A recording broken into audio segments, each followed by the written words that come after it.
In the old part of the city stood a hospital, Rehmat Memorial. But people didn't call it a hospital, they called it the final ward. They say any patient admitted there was never discharged. But tonight, 29-year-old Arham stood before that very building. Arham made paranormal documentaries. He believed that behind every story, there was a logical explanation. He switched on his camera. Friends, tonight we're going to explore the city's most haunted hospital. The gate was half open, as if someone had been waiting for him. As soon as he stepped inside, the old, stale smell of antiseptic filled the air. Faded posters hung on the walls, hand-washing instructions, emergency numbers, all yellowed with age. Behind the reception desk, an old register lay open. Arham picked it up. The last entry read, patient name, Arham Khan. Date, today's date. His hand froze. Is this some kind of joke? He showed the register to the camera, but on the screen, the name was just a blur, as if it wasn't even there. Just then, from the end of the corridor, he heard the faint squeak of a wheelchair stretcher. Arham moved forward slowly. A single light bulb flickered erratically. One room was open, ward number 13. It was pitch black inside. Arham turned on his flashlight. The room had 4 beds, 3 were empty. On the 4th, a figure lay covered from head to toe by a white sheet. Hello? No answer.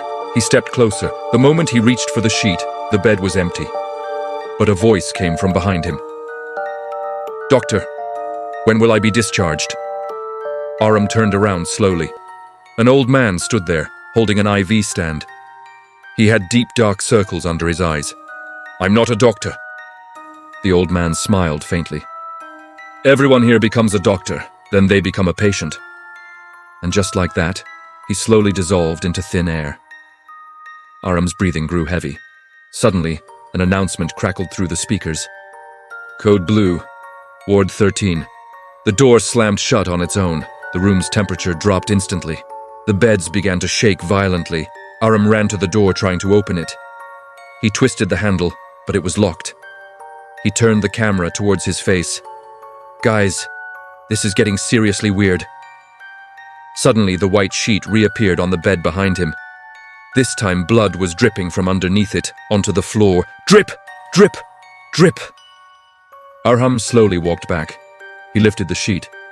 There was no face underneath, just an empty darkness, like a deep well beneath the bed. And from that darkness, a hand emerged, cold, white, with long fingernails. It grabbed Arham's wrist. Arham screamed. The camera fell to the floor. The screen only showed his feet as he was slowly dragged into the bed. But then, everything stopped. Arham found himself standing in the corridor again, as if nothing had happened. He looked at his hand. There was a deep, red mark on his wrist, as if someone had gripped it tightly. This place, it feels like a time loop. He looked towards the stairs. The ICU was upstairs. People said that's where most of the activity happened. Arham started climbing the stairs. With every step, the cold, metallic sound echoed through the silence. The ICU door was ajar. Inside, heart monitors were beeping on their own. A figure was sitting on one of the beds, dressed in a nurse's uniform, her back facing him. Excuse me? She turned slowly. Her face was horribly burned, as if it had melted in a fire. We are all trapped here, she whispered. How? The fire, the ICU fire, someone locked the doors. Suddenly, the ICU doors began to slam shut, one after another. Bang! Bang! Bang! The monitors turned red. The fire alarm blared, but there was no fire, only the strong smell of something burning. The nurse glided closer to Arham. You're the new one, she hissed. You've come to replace us. Arham backed away until he hit a wall. The nurse's face was inches from his. He could see flames dancing in her eyes. Every year, a new name is written in the register. Arham remembered. His name in the register. He tried to run out of the ICU. The corridor seemed to stretch on forever, endless. One by one, the lights went out. He stopped under the last remaining light. There was a mirror on the wall. He saw his reflection, but his reflection smiled, even though Arham wasn't smiling. The reflection whispered softly, "Discharge approved." And the Aram from inside the mirror stepped out. The real Aram was frozen in place.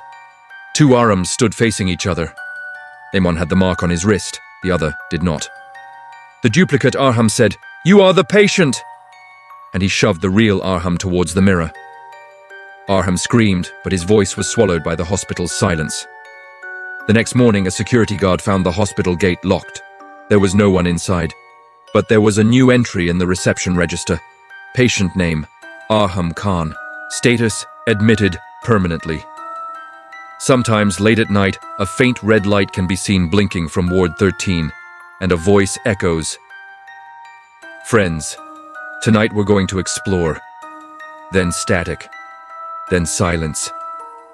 And if you ever pass by an old abandoned hospital, and a soft voice calls out from within, "Doctor, don't stop, because maybe you're next." Thanks for watching. Follow for more chilling stories.